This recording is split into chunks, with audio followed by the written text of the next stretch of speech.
Hello everyone and welcome to the channel. I hope everyone's having a great day. Thank you for joining me in what's going to be a great learning experience for all of us. I'm calling this a tutorial, but in reality it's just you guys learning along with me. What I'm working on in this series is a lighthouse carving for my mother. My birthday has come and gone, and as a present my mom bought me this piece of wood, which turned out to be a fantastic present. As soon as I saw it, I knew exactly what I was going to make with it.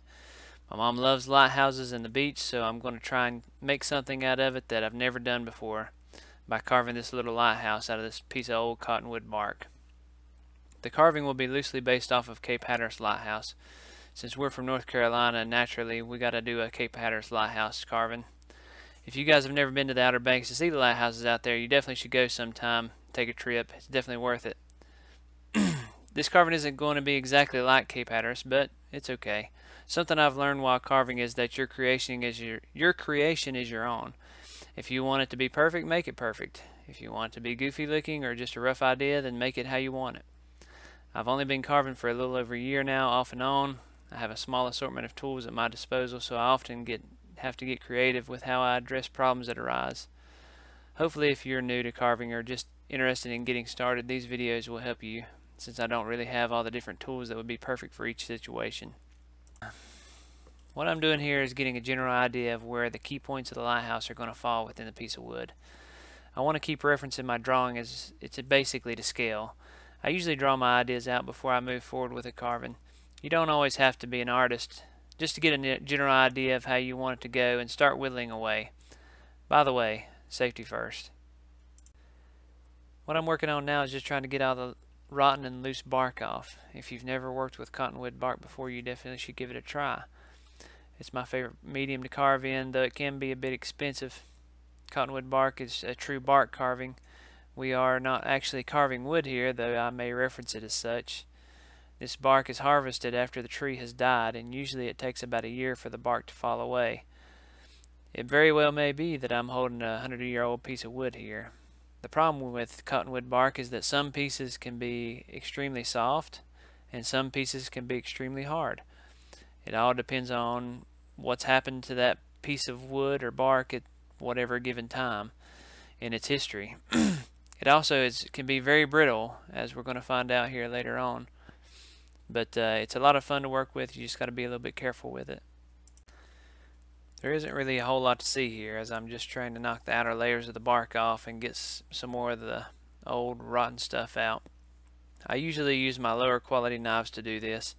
In this case, I'm using a flex cut carving knife for this stage. Flex cut knives are entry-level knives that do just fine, but as you develop, you'll want to purchase some higher quality knives to improve your carving efficiency. If you don't have cheap knives laying around to knock the outer layers off with, you can just use an old pocket knife. Just make sure whatever you use is still good and sharp. Speaking of keeping your knife sharp, if you are just getting started with wood carving, or if you're thinking about taking it up as a hobby, you definitely should plan on investing in a strop. Basically, a strop is a piece of leather that you will run the edge of your knife back and forth across. Usually you want to apply some form of abrasive on the strop to help realign the edge of your blade. In general, this should be the only thing you have to do to keep your knives razor sharp. Only use sandpaper or other sharpening tools if you have a chip in the blade or have somehow damaged the blade.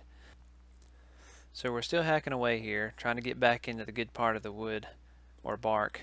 The reason this is taking so long is the inner part of the back side of this piece is rotten much deeper than I had originally anticipated. To make it worse, the parts of the bark that are good in this region are hard as a rock. And as I mentioned before, you never know exactly what you're going to find in the bark until you start whittling away at it. You can see by the strokes of my cuts that they're getting shorter and faster here. That's because the wood is so difficult to cut in this region. At this point, I'm starting to get a bit frustrated at how long it's taking just to develop the back side of this piece. By now, I've spent about 15 minutes just trying to get this side where it needs to be so I can actually start working on the part of the lighthouse that will actually be seen, which is the front. So, I'm trying to come up with a new plan here. In just a moment, I'm going to reach for a really flat gouge. Actually, it's more like a chisel, honestly, than a gouge. Either way, it's going to be great for taking off large chunks of wood. But as soon as I reach for the gouge, things start going downhill. If you recall at the beginning of this video, I told you that we would be learning this process together.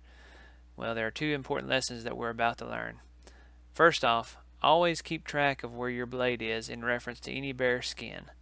This is why you should always wear a glove and thumb protector while you're carving. As you carve, you'll slowly drop your guard, and when you do,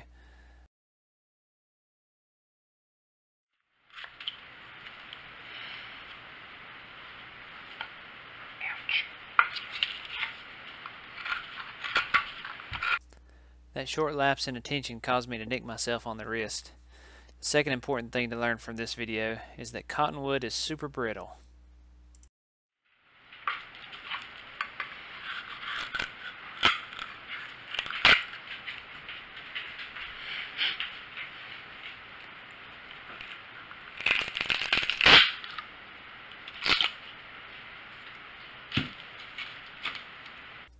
By the time I had realized what I had done, it's already too late. So now I'm thinking through what to do. Originally I was planning on using this big chunk of bark that I had just hacked off as a piece of the base. It was solid and broad compared to the rest of the bark. Now the base is slimmer than the rest of the piece, which will cause it to be unstable when it's sitting alone. So I realized that I'm going to have to make a separate base and just continue on with the carving. The separate base we'll have to cover in a later episode. What I have learned after carving cottonwood for a while is that you have to be willing to call an audible. You will make a mistake at some point, or the wood will just work against you. Either way, when that happens, it isn't really a reason to stop, but to continue to be creative. Come up with a different strategy, keep pushing through, and you'll be happy at the end. Finally, the panic has subsided, and I want to start establishing the curvature of the base so that I can get an idea of how the side of this piece is going to develop. At this point, I've accomplished what I've set out to do for this stage. I have a rough sketch of the plan, and I've knocked off all the bad wood so that I know what I've got available to me. And lastly, I've begun to find the key regions of the lighthouse, mainly the base and the main light. After I strop my knife again to finish off strong, I'll close this episode with a big thank you for tuning in. Hope you guys enjoyed it, and make sure to look for the next episode coming soon. If you did enjoy it, be sure to give us a like and subscribe. I'll be doing videos as often as possible as I develop my carvings. So I hope you will continue to visit the channel. Thanks and have a wonderful day.